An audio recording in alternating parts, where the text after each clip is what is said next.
Hey, so I'm gonna start making videos where I talk about stuff because I often have a bunch of ideas and crap floating around, but I've never really thought to turn on the camera and yap about them. So I wanted to talk about writer's block and what often separates um, short-term artists, people who kind of dabble in certain hobbies, and people who end up doing it for a lifetime, whether it's just for fun for their life or they make it their career.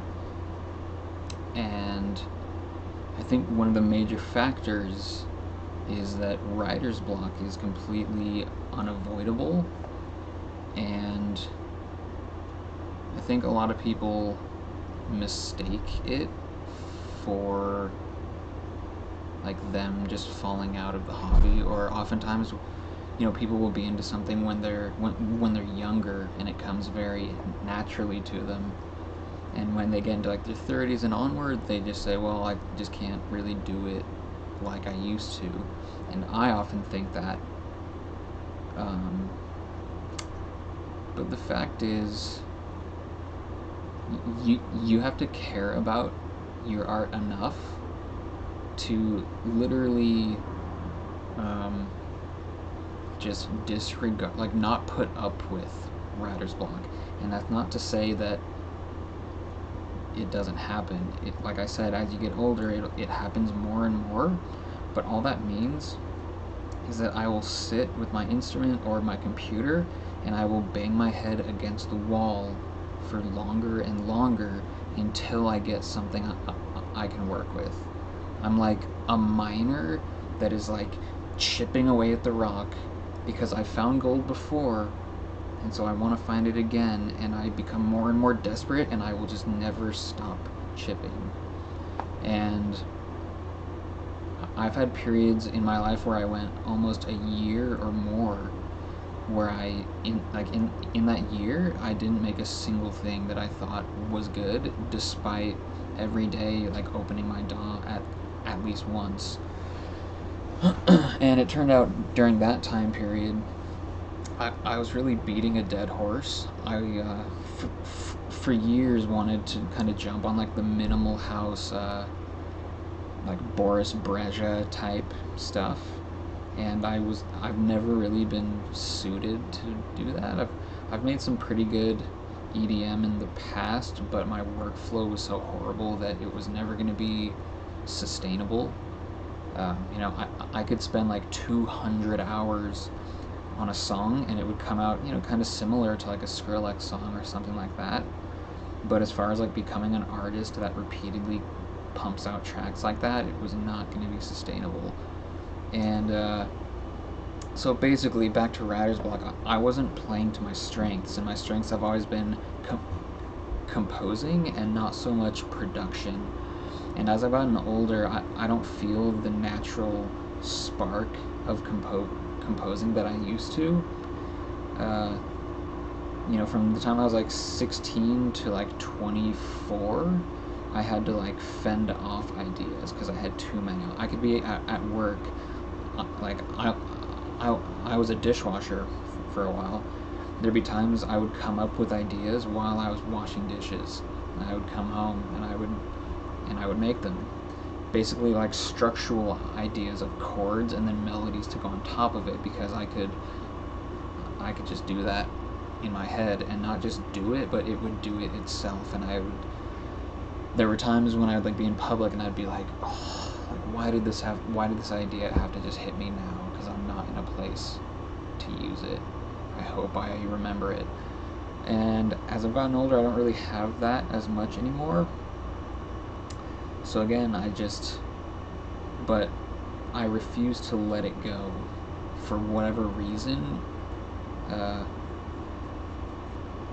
Yeah, so I've proven that you can just, if you love your art enough, bang your head against the wall until you just come up with something, and then just work with it and build it.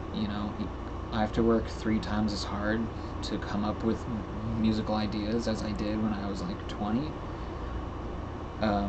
But again, back then I wasn't a great I didn't understand a lot of the things like mixing.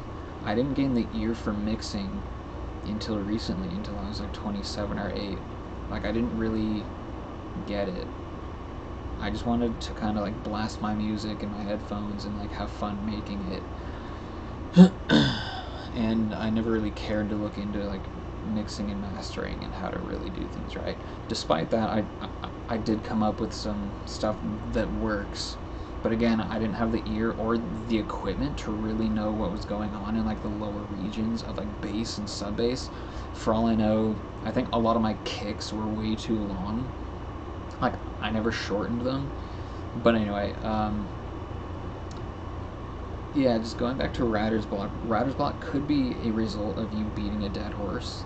Like, maybe it's time for you to musically move on from whatever I don't want to say genre. You can make the same genre, but just however you're currently approaching, try a different approach, and that could be anything. And again, going back to like people who just kind of dabble in hobbies and people who end up doing them for their life. It's really those like periods of writer's block that kind of separate the dabblers from like the doers, you could say. Because like with me, like I said, I'm so obsessed and I love doing it so much, I'm not willing to let even myself get in the way of it. And I don't care if the ideas don't come anymore, I'm gonna dig and I'm gonna find them. And it's totally fine for people to dabble in hobbies, and then life happens, you grow out of things. But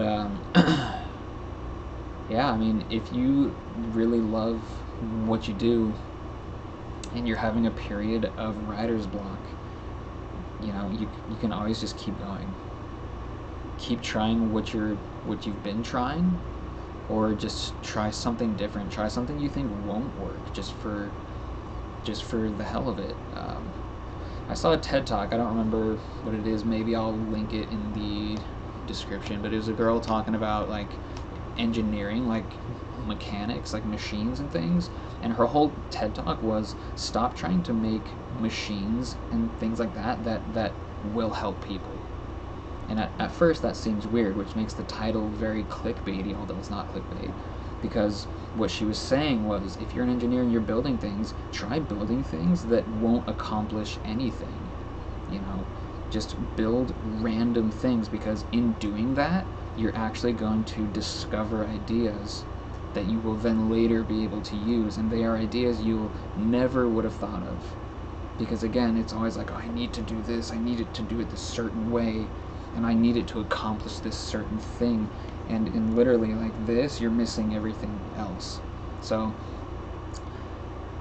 yeah, with people who, I used to work at a Guitar Center, and people would often call and be like, hey, I'm having like this problem and this, and I'm trying to do this, and sometimes the only advice I had for them is like, well, you've tried everything that you think will work, so start trying things that you're pretty darn sure won't work.